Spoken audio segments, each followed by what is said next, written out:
Reality check, man, from a year device, you know, say aromatic realistic TV, you know, without any further ado, you know.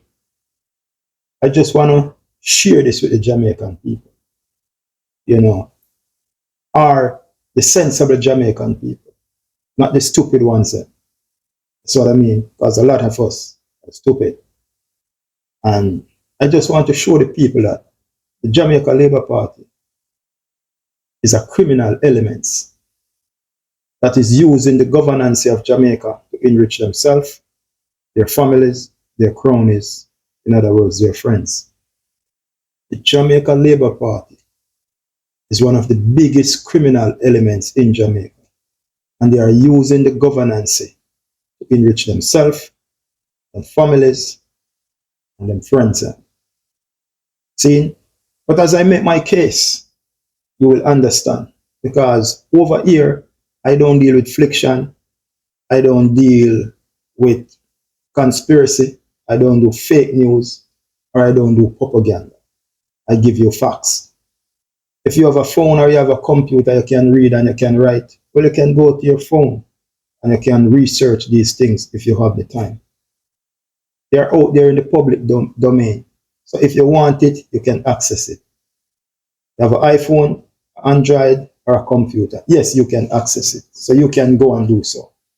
See? We're going to start with the Prime Minister of Jamaica. And we're talking with the what? Honorable Andrew Michael Holness. And Andrew Holness started 5 companies while working for the government of Jamaica. Simply mean we the taxpayers pay. And one of such business named Westcon Construction Limited. When he was the Minister of Education,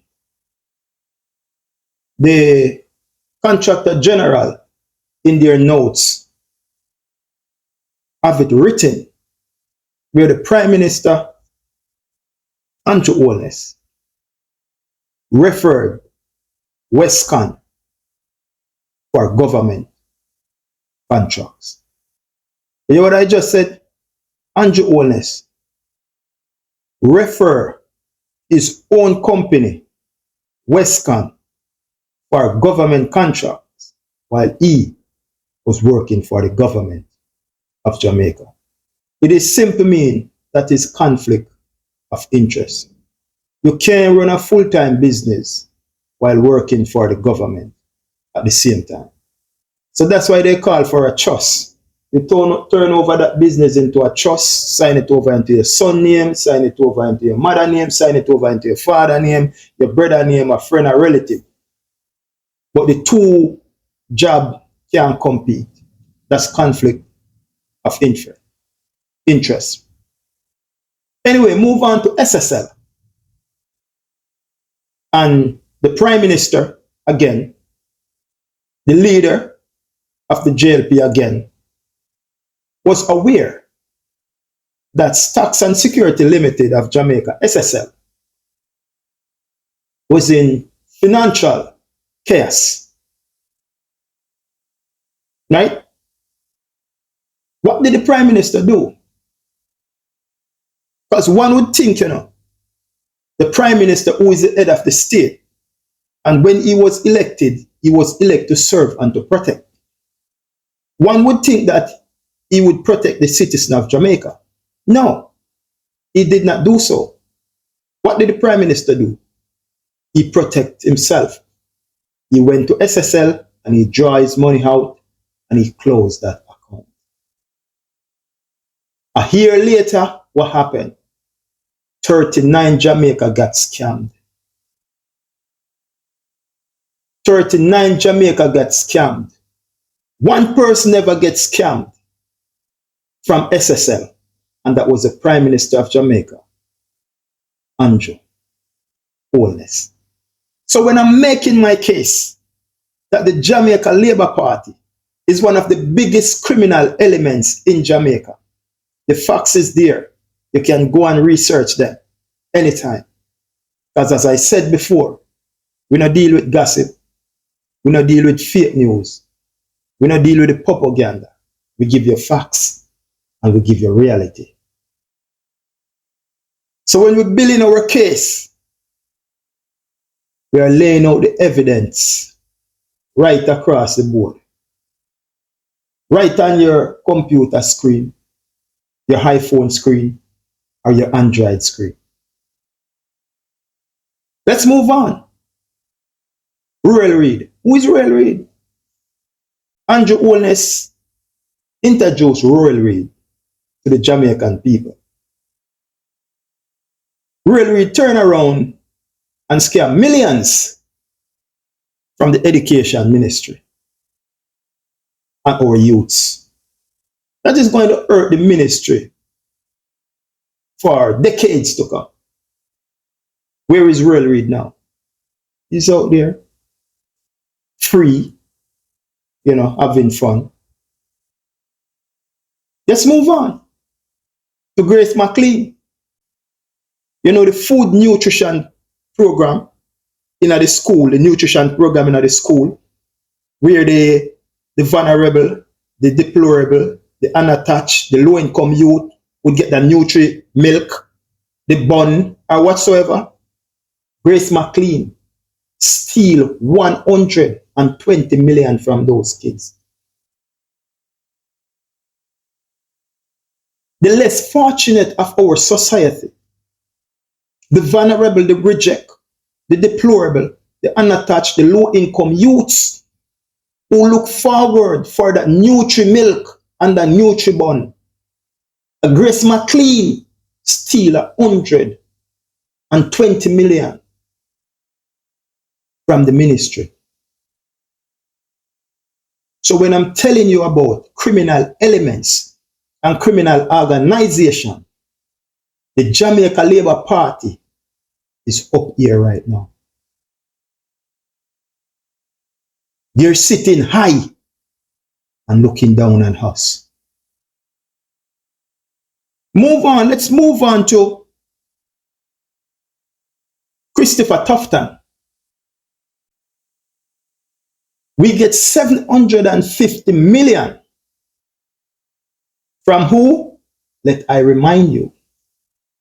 The Inter-American Development Bank, the World Bank, the IMF, International Monetary Fund. We know the Prime Minister of Jamaica give this sum, like 1% of the citizen, 10,000 one time. And we did not hear anything else. Who was that money for? The less fortunate, the vulnerable, the reject, the deplorable. The low-income people of Jamaica. Knowing that in the pandemic, the Prime Minister himself telling us a turn on our yard. Turn on our yard. We know in the pandemic, things was hard to come by. You don't know where your next meal come from. Because you anchor down in your yard. But we get some intel. Say Christopher thief 400 million out of that 750 million. They say misspend. But anytime you hear the GLP say misspend, them thief. The Health and Wealth Minister, Christopher Tufton, thief 400 million from the 750 million that was allocated for the Jamaican people. Move on to Bobby Montague. 200 million to buy police used car, to patrol the street of Jamaica, to keep the citizen of Jamaica safe. About 4 years now, the car never make it to the shores of Jamaica. And Bobby Montague still sit down on the 200 million. We are talking heights of corruption. So when I lay out my case and put this out there, that the Jamaica Labour Party is the biggest criminal element in Jamaica, and they are using the governance to enrich themselves them families and them cronies. Simple them friends. That's what they're doing. See, don't shoot me down. I'm just the messenger. And the message that I'm putting out there, it is in the public domain. You can go there and research it. It's everywhere. It's not a secret. So I'm not giving you conspiracy theory. I'm not giving you propaganda. I'm giving you facts and reality. And the reality is the Jamaica Labour Party is the biggest criminal element. And they are using the government, the governance of Jamaica, to enrich themselves, them families, and them friends. Think about it. If the Prime Minister who you elect to serve and to protect you is so corrupt, then what about the little fish them what they swing down at the bottom of the stream? Just think about it. Think about it. Anyway, much love. Stay tuned to Aromatic Realistic TV. Like and share and follow us over YouTube. Help us to spread the message. Don't be too selfish. Because remember, each one teach one. No man is an island. And none of us stand alone. God and good road. Treat your fellow Jamaican with respect at all times. Peace and love. Out.